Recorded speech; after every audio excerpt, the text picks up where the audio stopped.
The goal for this podcast is to better our understanding through conversation. Communication is one of the easiest, yet hardest things to do. Whether that's communication of feelings, thoughts, or opinions. But through communication, new perspectives begin to take place. Throughout the various topics and opinions discussed on this podcast, we hope that we can add value, understanding, and a few laughs to your day. Thank you for listening, and enjoy the show.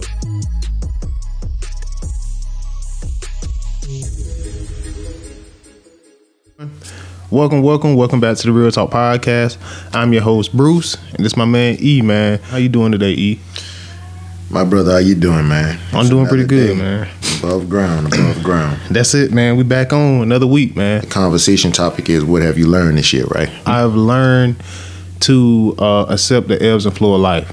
Meaning, like, the grounding moments in life, whether they be forced and voluntary, man. You have to be grounded and realize, like, yo, you don't run everything. You know what I'm saying? Everything is not called by you.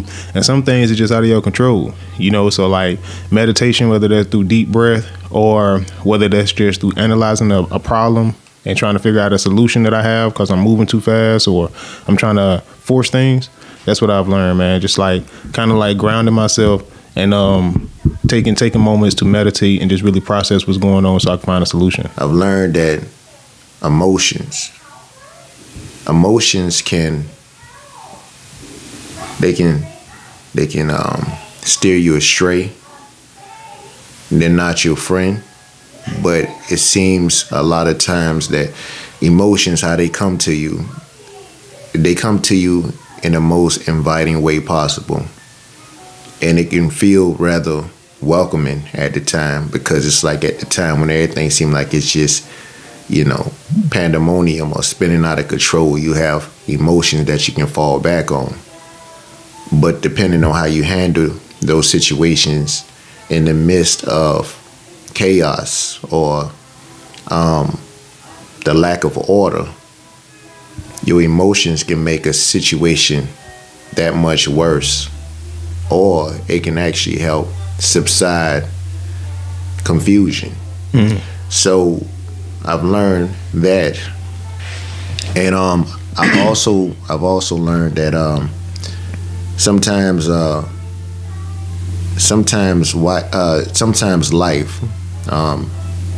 life can present moments in which you've never planned for, even though you can be the most strategic person out of preparation for expecting the unexpected. However, when these moments happen, at that point in time, you can't fold up, you can't call a timeout. In moments like that, you just have to endure. Yeah, man. And that's the hardest thing to accept in life, because with that, you also accept the fact that in a moment like that, if I haven't been prepared, if my cash flow isn't what it should be, or if my cash flow has been cut off, or if my resources aren't able to be, accessed at that point, now I'm vulnerable. Facts, bro. That's what I've learned. This year has taught me, at the end of the day, I'm not prepared for this. But now, what do I do? Right. I mean, you always had an option. Don't get me wrong. You always had an option. And you can always make the decision to quit. You can. That's one of you. That's always an option. Yeah, that's always an option. That's on the table. But again, even with that, by you deciding to quit, how does that affect those that are around you? Right. This year has taught me that my body is scarred. I have a lot of scarred tissue. And with that being said, with some of these scars, I didn't even know that they existed, or I forgot that some of them were there. And this year is teaching me, it's still teaching me, because it's not over, but it's teaching me the proper way of understanding that things have to be aired out. Things, wounds, in order to heal, again, you have to take the Band-Aid off. It has to get air. You can't try to cover up everything all the time, because healing doesn't happen like that. This means that I have to make a conscientious effort to want to endure now. I'm going to have to put myself in a situation in which I know this is going to be painful. I don't want to deal with this, but for the greater good, I must deal with it. Right. So that's what this year has taught me in a nutshell.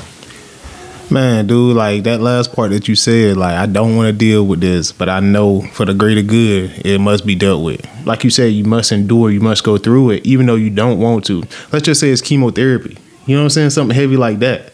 Or let's just say it's like conflict. You know what I mean? Conflict, I go back to a lot because it could be in relationships, your significant other, it could be with a child, somebody just super close to you, man, and you want to preserve the relationship, but the relationship is super important to you. But it's this conflict that's tearing it apart, and it's so painful and it's so emotionally draining to go through it, man. But it must go through for it to heal and for you to find solutions within that. Life is sometimes, man, going to work, man, when you don't feel like going to work, man. But you know, on the back end, that paycheck, when you decided to go to work, that paycheck gonna look how it should look. Right. Versus if, okay, my feelings make me feel like I don't need to be here today, so I'm leaving. Then on the back end now, when you need funds, right. you didn't feel like it. That's funny. So my bad, not cut you off. I was having this conversation with somebody at work yesterday, and I was like, it's kind of like working out. Like some days you show up to the gym, you like, bro, I ain't feeling this. But then halfway through the workout, you get your strength back. And then some days you just like, bro, I just ain't feeling it. You know what I mean? Same thing with a paycheck. Like some days you work, you like, bro, I'm ready to get this money, bro. You seen what I made last week, bro? I'm about to double up. And then some days you like, bro, bump that money, bro. I'm just trying to, bro. I want to go home. You know what I'm saying? That's true. I was introduced to a conversation that I was having with my father as I was taking him to an appointment, and we began to talk about a few things.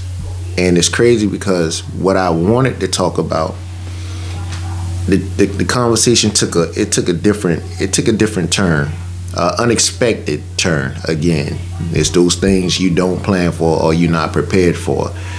It makes it, that's that hot seat talk. When you talk about hot seat talk, what makes it worse is the fact that somewhere in the back of your mind, you know it exists, but you don't want to talk about it, even though it is a present situation. Yeah, elephant in the room type of situation. It's like after a while, the elephant could be in the room. You know the elephant. Everybody in the room know the elephant. We there. all bunched up. Yeah, but then check this out. You invite somebody into your space, and they even see the elephant. And so the first time they open up, hey yo, you know you got, hey bro, we gonna talk about that, man. That's furniture. Come on in here now, get comfortable. That's funny, how you gonna bro. tell somebody to come in, get comfortable, but then you don't even want to talk about something that's present in your own atmosphere. I feel like a lot of that goes on, bro. A whole lot of that goes on, man. Exactly. Like, and we like, that's so real though, man. Like, what is it about covering it up that for me, I would say, what I was gonna ask, what is it about covering it up that we like to do? Why do we like to do that? Well, one of the answers is procrastination. You already know that, yeah, it does need to be addressed, but this ain't the time. You tell yourself this isn't the time, and then the next time it comes around, now this ain't the time either. So it's easy to say this isn't the time. And in your mind, you hoping the time never arrives, but it never goes anywhere. And then all of a sudden, like, that's when things can be forced. Now all of a sudden, you need help. Somebody's telling you need help. You need therapy. Don't tell me what I need. I can handle this myself. I've been handling it, but then look what you handling it yourself has gotten you. Right. But it's like, it comes the moment where you got to be real with yourself, man. It's just like, again, domestic situations, man, the first thing a lot of people think to do when hiding the situation itself is the most evident and glaring thing. They want to put makeup on it, the scar, to cover it up, like it doesn't exist, like it's still, it doesn't erase the fact that it happened. Somebody put their hands on you. It's not a reminder. Exactly. And on top of that, yeah, although you can get away with it for an hour or two, whatever, maybe even a day. The thing about it, that doesn't erase the fact that this guy or this woman can still hit you again. Right. And most likely will, simply because now they know you good for covering it up. You now become the accomplice. Wow. Bro, that's crazy. That's real though, man. Like a lot of times we do that and it perpetuates the abuse, or like it perpetuates like the issue. I was gonna say too, man, a lot of times like I know just from like personal experience, it's like, man, I ain't even trying to go through this, bro, because remember what happened last time, bro. Exactly. And it's like you got those situations. Yeah, because now you call yourself in your mind doing it a justice for the sake of peace, because the last time the outcome was not peaceful. Right. So now it's like you in a sense you playing you taking a psychological approach with yourself. That's what you say. But again, nothing's being handled, because at the end, all it does is build animosity toward the situation or the person that now you feel, I'm going to take the peaceful route. Right. But if somebody else wake up and they choose violence all the time, and now you just always taking the peaceful route, what happens the day you get fed up and you choose violence? Then that's when the whole situation is done now. That explosion, bro. It's done. Ain't nobody made it out. What I started off saying about like my old man, like my father and I, we was in the car, and he began to talk about, he threw me a curveball. He began to talk about the things he struggled with in his life. And from this topic, I might sound like a preacher right now, which I'm not trying to be preachy. I stopped and I listened. I took it all in, and it brought me closer to my inner self. And not only did it bring me closer to my inner self, but it brought me closer to my roots. The things that are often grounded, the things that sprout beneath the ground. And that's when the most capability of growth beneath the surface, or you have the most devastating type of affairs that can happen in your life are beneath the surface. That's when cancers occur. You know, beneath the surface is when a winner is created, or either the losing mentality is created in surfaces. And also, this is it. This is where we going at with this for today. Generational curses are created or destroyed. 100%. So where I'm going at with this is, like I said, he began to talk to me about the things he struggled with in his life. And then as he began to talk about it, it's easy to exclude yourself from certain things that a person that's family, they may go through that you don't go through. Let's just say that situation can simply be crack cocaine. Right. If a person is on crack cocaine and that's a family member, let's just say that's a direct family member, and you like, dog, I ain't got to worry about that, because I won't even do nothing like that. I don't even have no desire, urge, or whatever. First of all, we don't even know what got this person to that point. So it's easy to say what you would never do had you never been in this person's shoes to even realize or understand how he got or how she got to this point. Right. So again, it's easy to, disconnect yourself from that. Yeah, it is. Let that person come back and say something along the lines of, man, look, I think I might have a problem. Man, what's your problem? I think I like money too much. Well, what you mean, bro? I ain't never heard that one before. Right. But it's the way he phrased it, or it's the way she phrased it. Then they begin to say, man, look, man, ain't nothing wrong with liking money. You ain't did nothing wrong. You making it legally, Then this person continues to talk, and this person says, nah, you ain't hearing me. I think I like money too much. It keeps me away from my family. It keeps me away from my wife. It keeps me away from, the more important things that still do matter in life. I think I like money too much. Matter of fact, I'm not even going to sugarcoat it. I love money. Now all of a sudden you see me. right, bro. I've been going through the same thing. Man, I wonder if there's something that's going on with. I wonder if this just our family. Like we wealthy, but we do work a lot. Like we love putting our hands in endeavors that's gonna bring money to us. Like, and we never around for our. His brother got a problem. You know what I'm saying? Right. But Now all of a sudden you start wondering, you be like, man, hold on, cuz. It's funny you should say that, man. I actually been wondering the same thing. I wasn't going to tell nobody because I thought I was tripping. I thought, the way we raised, we supposed to make money and supply. But what does any of that mean that we ain't never present? You know what, man? Thinking about it now, that's why my relationship with Granddaddy ain't never been, that's funny, man. I was thinking the same thing. But my relationship with my old man, me too. Now you start seeing. Right. And it makes sense because the building blocks were already there. So you took and you put an onus toward one thing, but in doing so, you forgot moderation. You forgot that, even though we building the blocks of tomorrow, in doing so, through this money, now all of a sudden, the true blocks of tomorrow, which are our children, now they suffering because we're not even present. You mentioned moderation. I think is cool to have periods, right? Like for the next 6 months, I'm gonna hit this, but I am gonna take a 30-day break. And when we just chilling, we're gonna take a vacation or a 2-week break. But we're gonna take a vacation. We're gonna do this. We're gonna spend time together because you gotta have that balance. Because if not, it's no like you said, you providing one thing, but it means nothing when you missing this. It got me really to like looking more at myself, man. Like checking myself more. First of all, it's easy to judge somebody else depending on what it is that they struggle with, because somehow in our mind, this like even if it's a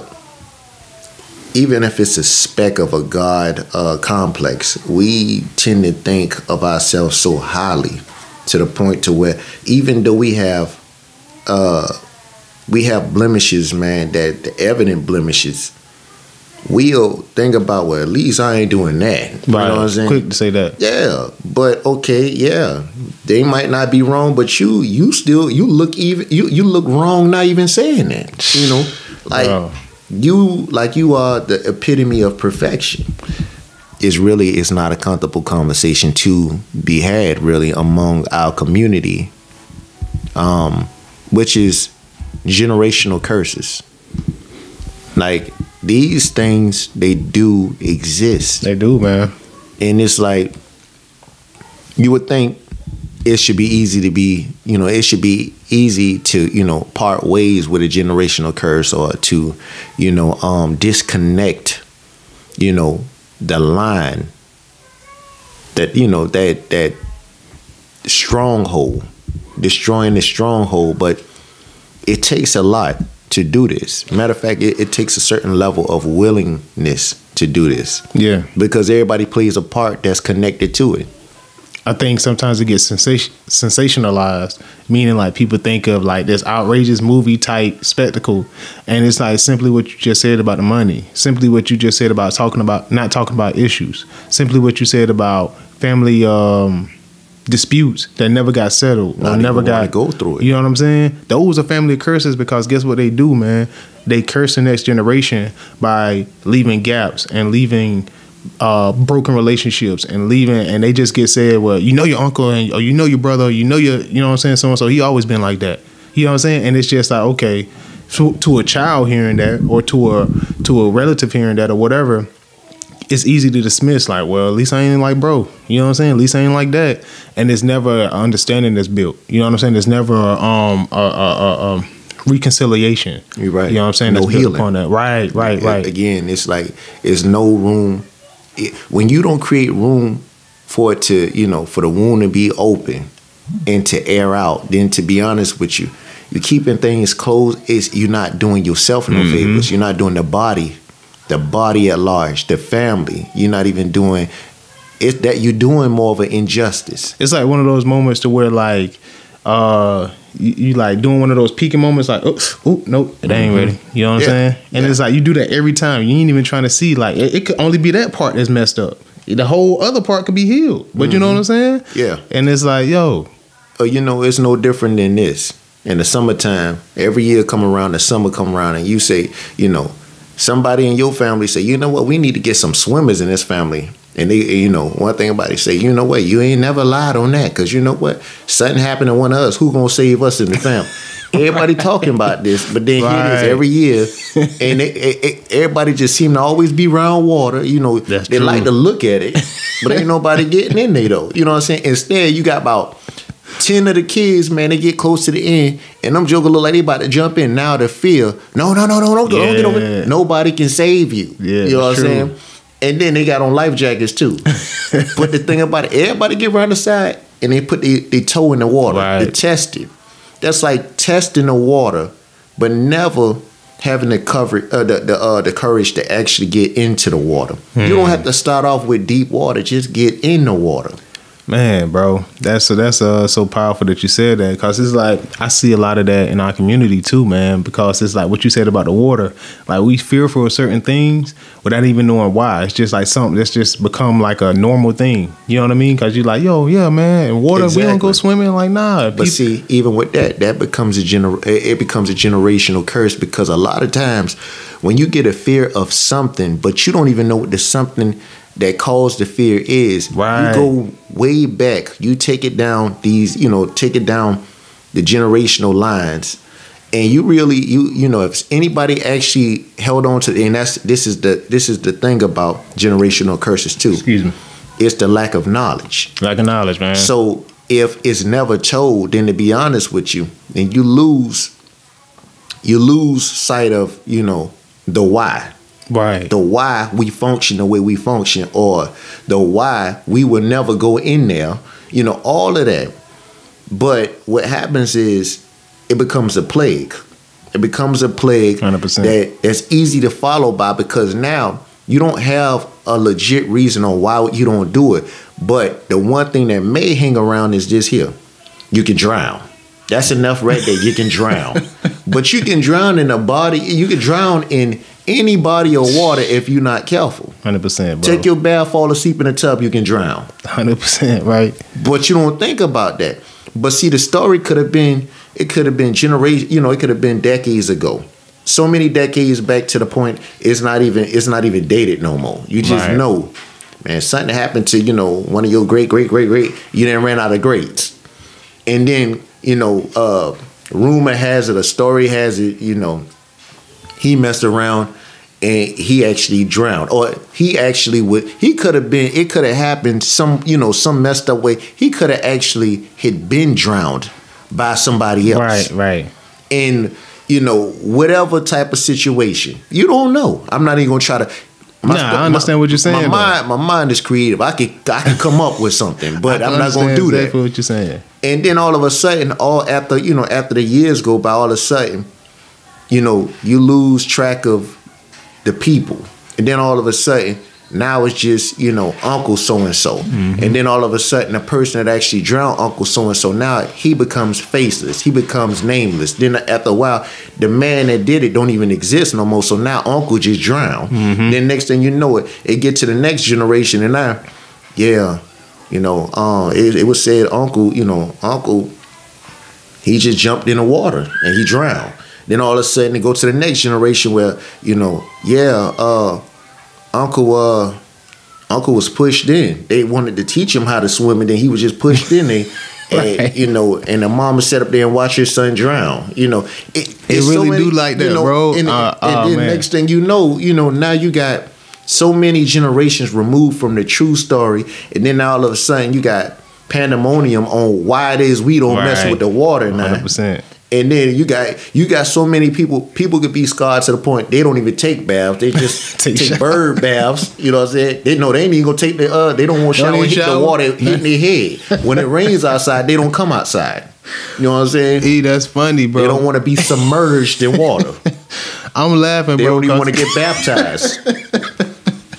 I'm saying, bro. Like, hilarious. I'm laughing because I but know that's it's trauma. true. That's trauma. I know That's it's true, what trauma bro. would do. We both have, man. Bro, come on now. And I done generational heard some curses stuff, can man. be traumatizing. But you're right though, man, because we don't know the why, which gives the story context. Because that's what we missing is context on why we not doing this, right? And then it could be just like you said, like now they got classes. It's so many ways to learn how to swim and prevent that from happening now. But we don't know the context, so it's just like, yo, we don't deal with that. And it makes sense, like you said. Well, you could drown. Like, you're right. I don't know how to swim. I don't want to drown. Yeah. You know what I'm saying? Man, that's so good, bro, because I feel like in the black community, man, a lot of that goes on. Some of it is valid. Some of it, I feel like half of it is valid. Half of it, I feel like it's just BS. It holds us back. That's one thing that it does, man. It prevents us from growth, man. And we get stuck, and we wonder why sometimes we can't get over this hill, you know what I'm saying, in the family. Yeah, and why so-and-so following so-and-so steps. You know what I'm saying? The mama went down that road, the daddy went down the road, the brother, the sister, the nephew, the cousin, and it's just a continue just downward spiral. They're in the midst of a stronghold. Yeah, man. And nobody can see that part. That right there that's a reality of its own. That is an atmosphere, bro. And it's like that's when you start breathing the same air. Your mammy, your poppy, everybody been breathing that same air. We don't see you put yourself in a snow globe. Right. You put yourself in one. And it's like, talking about being pigeonholed. You put yourself in real talk. That's it. Real and it's talk, like, man. and the crazy thing about a snow globe, think about it, if people were trapped within the snow globe, do you even think that they would even know that they were in the snow globe? If they were inside the bowl and looking, would they be able to see that it was I don't think so. I don't think so either. And this is about to tell you a whole nother thing. Because now, a lot of people think the world, they say the world is flat. Some say it's in a dome. moving right along. Yo, no. You feel me? Oh, man, E. That's huge, man. I was looking up a verse that you said earlier. You was talking about when we like, at least ain't like so-and-so, but you having the same problem. It's Luke 6, chapter 41 through the 42nd verse. Why do you look at the speck of sawdust in your brother's eye and pay no attention to the plank in your own eye? How can you say to your brother, let me take that speck out of your eye when yourself fails to see the plank in your own eye? You hypocrite. First take the plank out of your own eye, and then you will see clearly to remove the speck out of your brother's eye.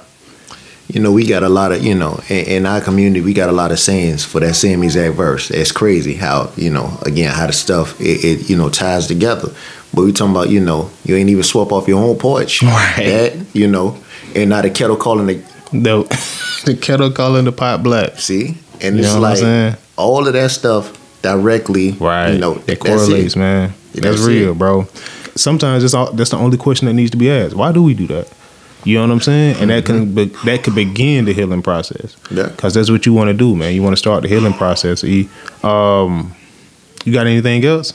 Well, I want to end things today by, I don't know. It's gonna be a little unorthodox today, all right, to say the less. So, I went through a situation not long ago in which my car was broken into, and I had belongings taken out of my car, such as one of them being a wallet and, all of my credentials that were, inside my wallet, cards, ID, stuff like that. So I'm going to be honest with you, man. My festivity levels are rather high right now. I can only imagine. Just to, just to put that out there, they are. Yeah, man. Around the holidays, man, come on, bro. And all that stuff, man. And now they talk about, it's funny, like the life we live, man, it's so easy to just blame things for happening, right? So in my situation, for me, it could be the lack of wisdom in seeing that my car, one of my doors wasn't properly locking, even when I hit the keypad. That's what I realized. And so that left, right. That left a point of access. Then, me going along and ordering different things, man, like that I needed.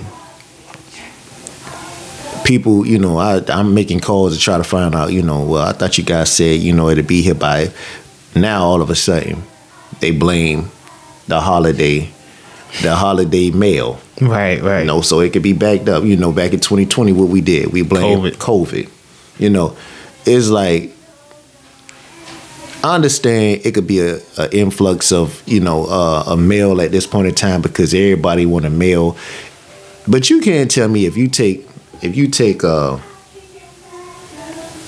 somehow got together and got collected data from the 60s and collected data from the 70s, the 80s, the 90s, the 2000s, and now 2020, the 2020s.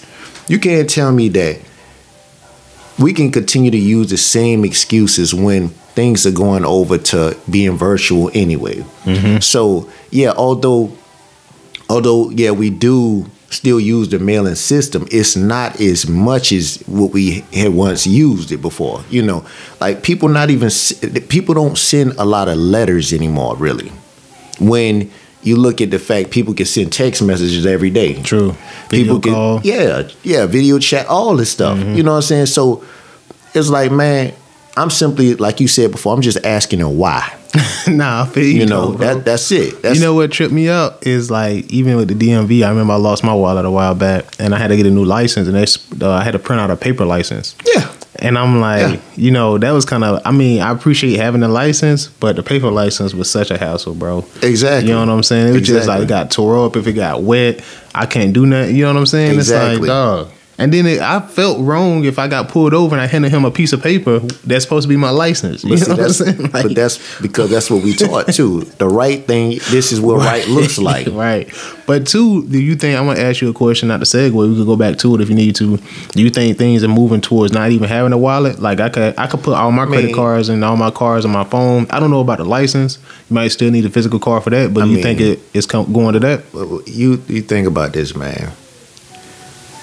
When you the day that I arrived to the bank and they told me that I could go to the ATM and just use my phone. Right.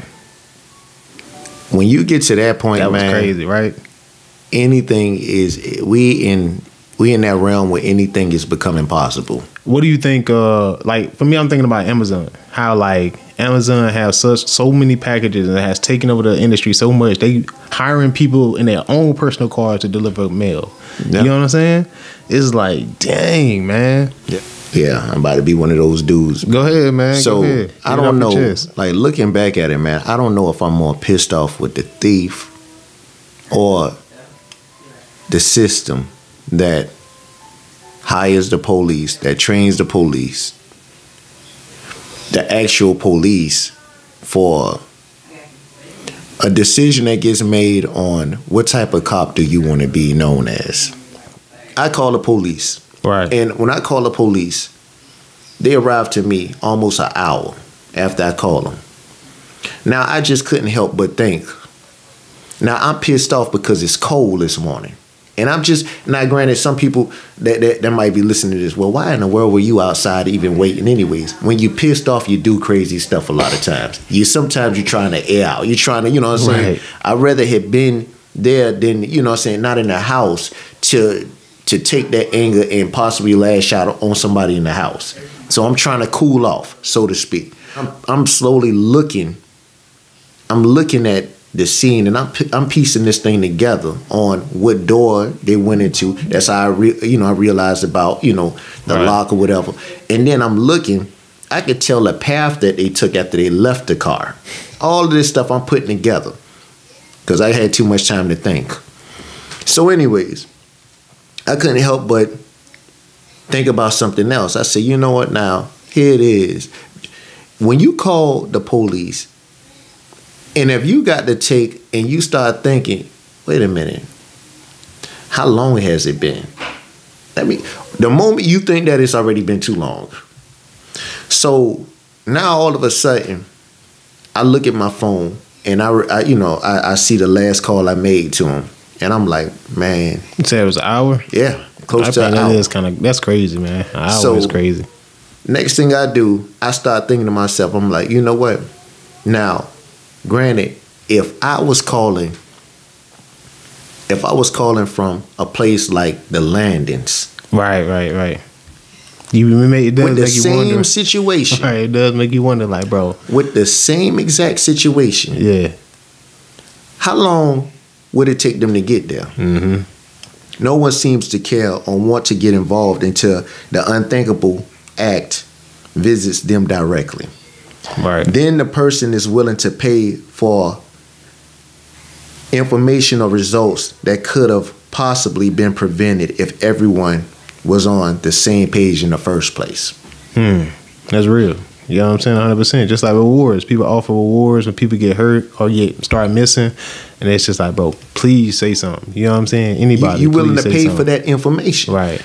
I totally agree with you, man. Like the hour thing is crazy. Certain environments, certain areas of the city, wherever you are, man, I feel like response times are totally different. They're different. And it pisses me off because it's like, it's no different if you call. You want them to respond and take it serious if it was you. That's what I'm saying. You know what I'm saying? No Not one when seems to care unless that's the, you know what I'm saying? And it's like, bro, come on, man. And okay, so you call them, they take an hour to get there. How was the experience when they arrived? Again, I was already pissed off, man. Again, positivity levels off the charts at that point. So really and truly, now I'm being mindful of what I could possibly say and what I probably shouldn't say. So Right. now I'm trying to function in between that small window.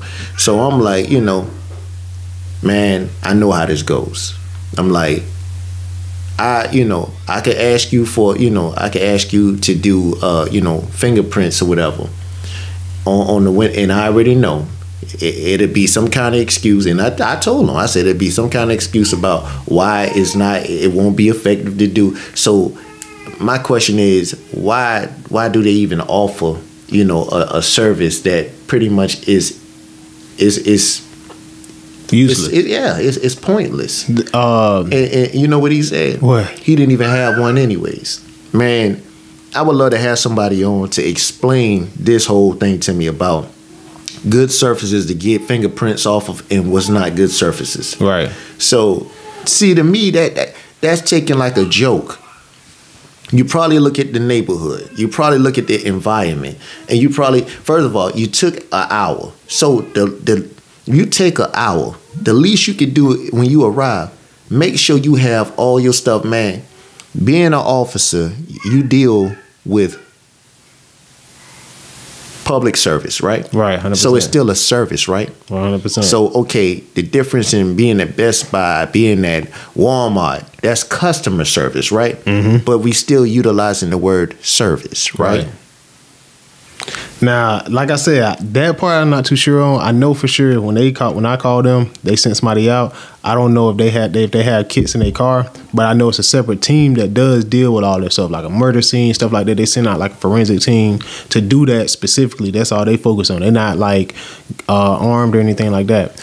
But I'm not too sure if the cops are required to have those kits in their car. I feel like it'd be helpful. You know what I'm saying? If they have class or training on that. I feel like if you sent, first of all, and this is the thing, okay. Let me just say this here. I'm not in the profession of being an officer. I'm not. But just somewhat being, a person that thinks a little bit. Mm-hmm. If you receive a call and the call is sent out and you're asked to take this call or whatever, however that happens. Right. And you wind up on your way and you already know what this is pertaining. You know what it is. Mm-hmm.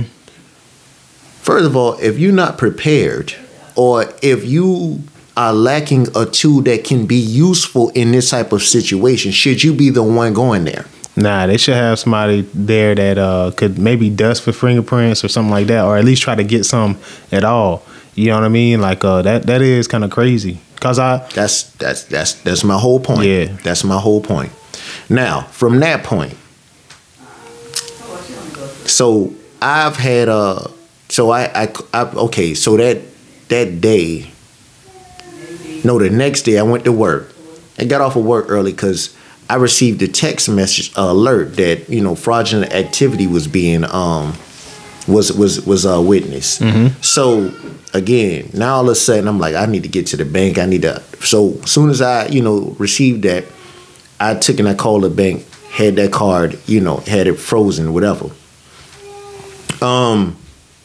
In doing so, this woman, she's talking to me. I'm telling her about what transpired.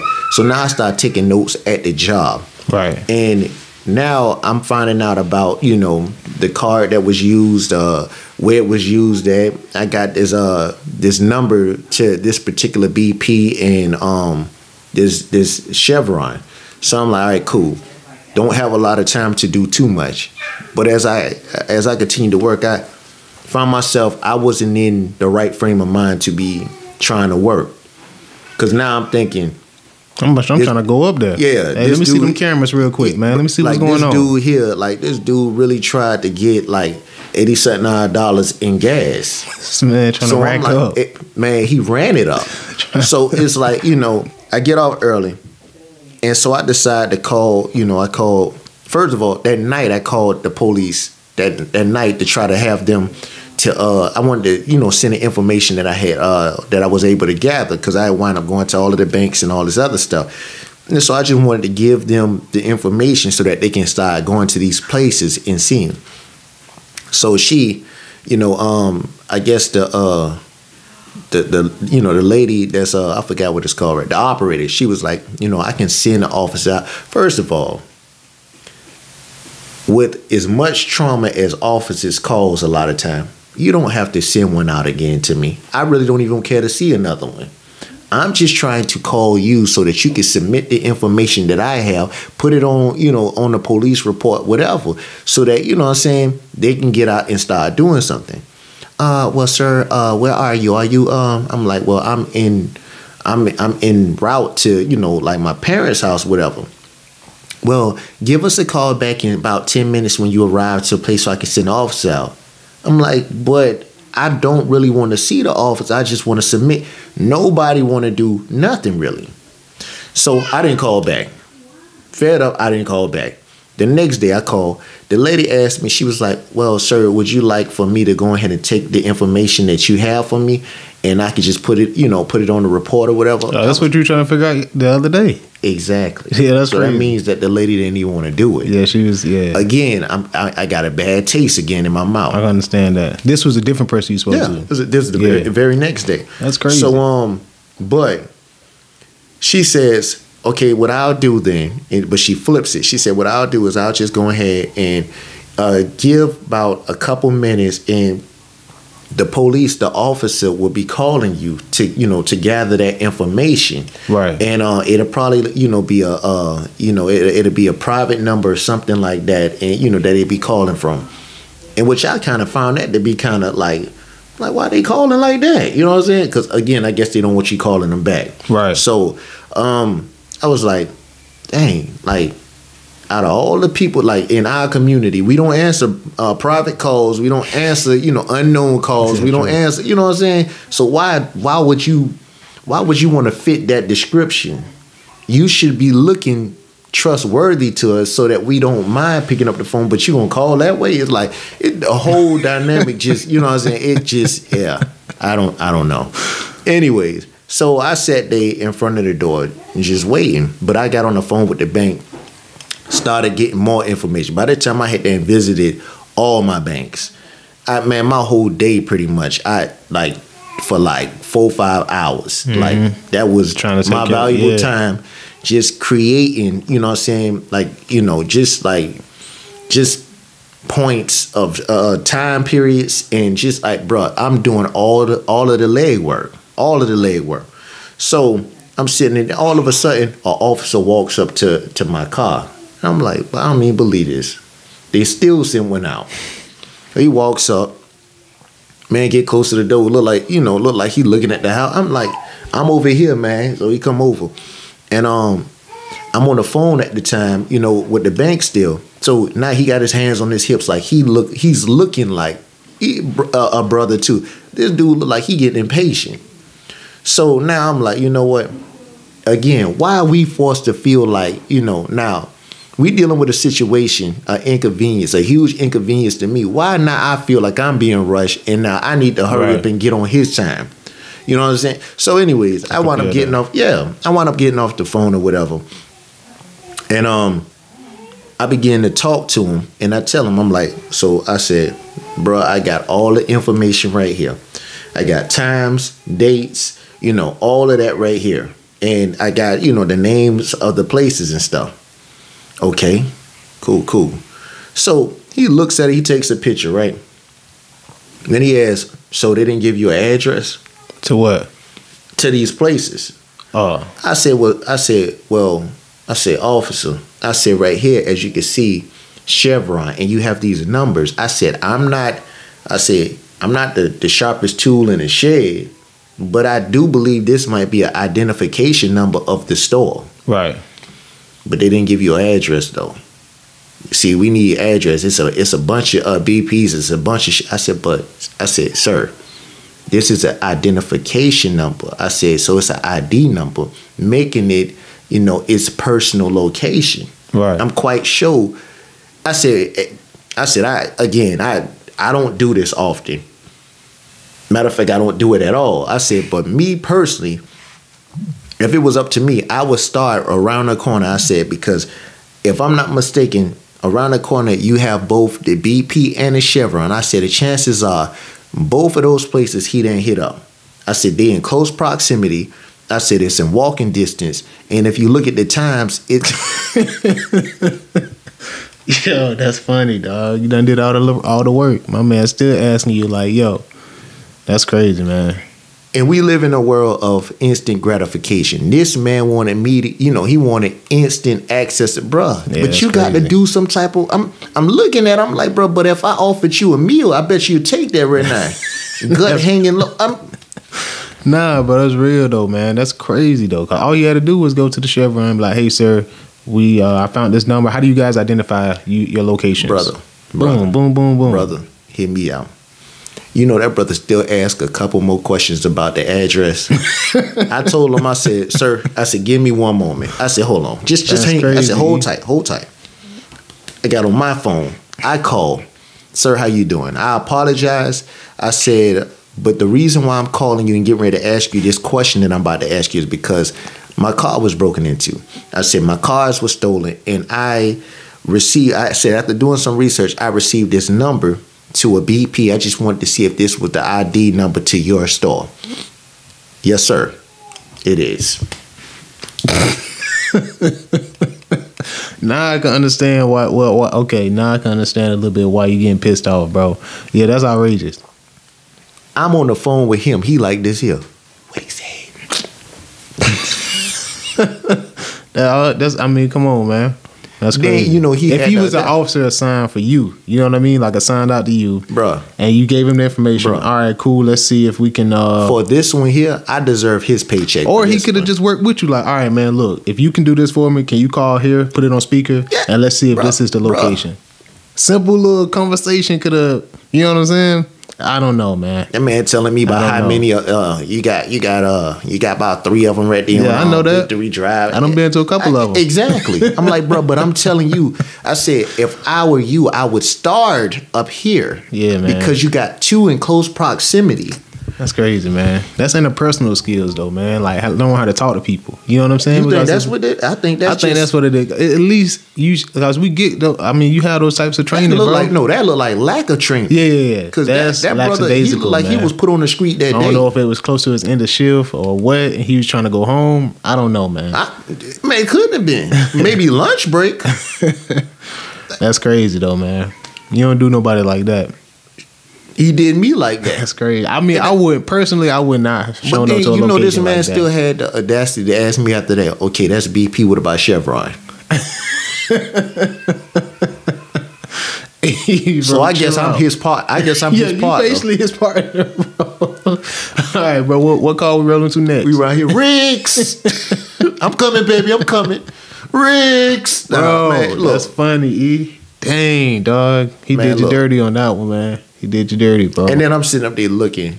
Man, see, well, I'm going to run around there, and that's a good point. I'll go in and I'll just start over there, I guess. Yeah, you might want to do that. He said, then he asked me, he was like, well, what about the other place? That's crazy, bro. And so I'm sitting around there, man. I'm like, brother, at this point, I don't know. Right, come on, man. I don't know. You ain't getting no more out of me now. Yeah, I don't know. All right, bro. Put me on the time clock. You're like, bro, you know what I'm saying? That's the only way you're gonna get some more information. We got to stop this, bro. That's crazy, E. And so, man, I just happen to again, I say, man, in another, like maybe I was a private investor. I don't know, bro. it come easy to me. Yeah. And for him, it's like, bruh, like you would think it's natural once you learn how to tie your shoe. It should be like just effortless. For him, man. it was a struggle. Like That's crazy. But I mean, but I could like like I said, man, it would have been easier for him to say to you, like, hey man, look, this is a lot of based on the amount that was stolen and the amount of work that's required, I don't think necessarily it'll get a good push. But what we can do is what I can do for you, man, is we can work together, call these places real quick. I'm gonna stand right here, take the note. I go visit them, see if they got cameras during the time periods. And we I can had work already like that. told him that. I said, maybe you can go to the places. I got times. I said, so that you can see footage of how this Yeah, person you know looks. what I'm saying? I convinced him of that idea. That's crazy, bro. Bro, by the end of the day, I seen what the guy looked like. That's crazy, bro.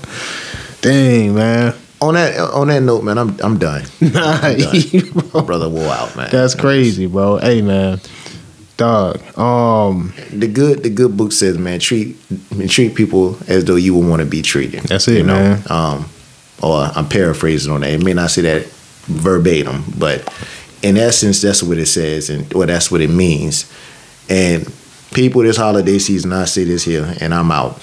You know, all it takes is a little time, man. Quality time and quality effort. You know, those things, man. You might not be the best at doing, you know, what it is that. You might not be the best at doing your job. You may not be the best at, you know, certain things, but, you know, taking quality time and effort in trying to, you know, accomplish a task, it definitely would be observed. It definitely would be, you know, people will accept that. Right, 100%, man. 1,000%, bro. Look, train, work on your communication skills, man. This is the Real Talk podcast. If you like what we said, man, if you had a couple laughs, please like, share with a friend, share it with a family member, man. Continue to visit us every week, every Thursday, man. We drop a new episode. This is the Real Talk podcast. Peace. Real talk. We appreciate you giving us a listen.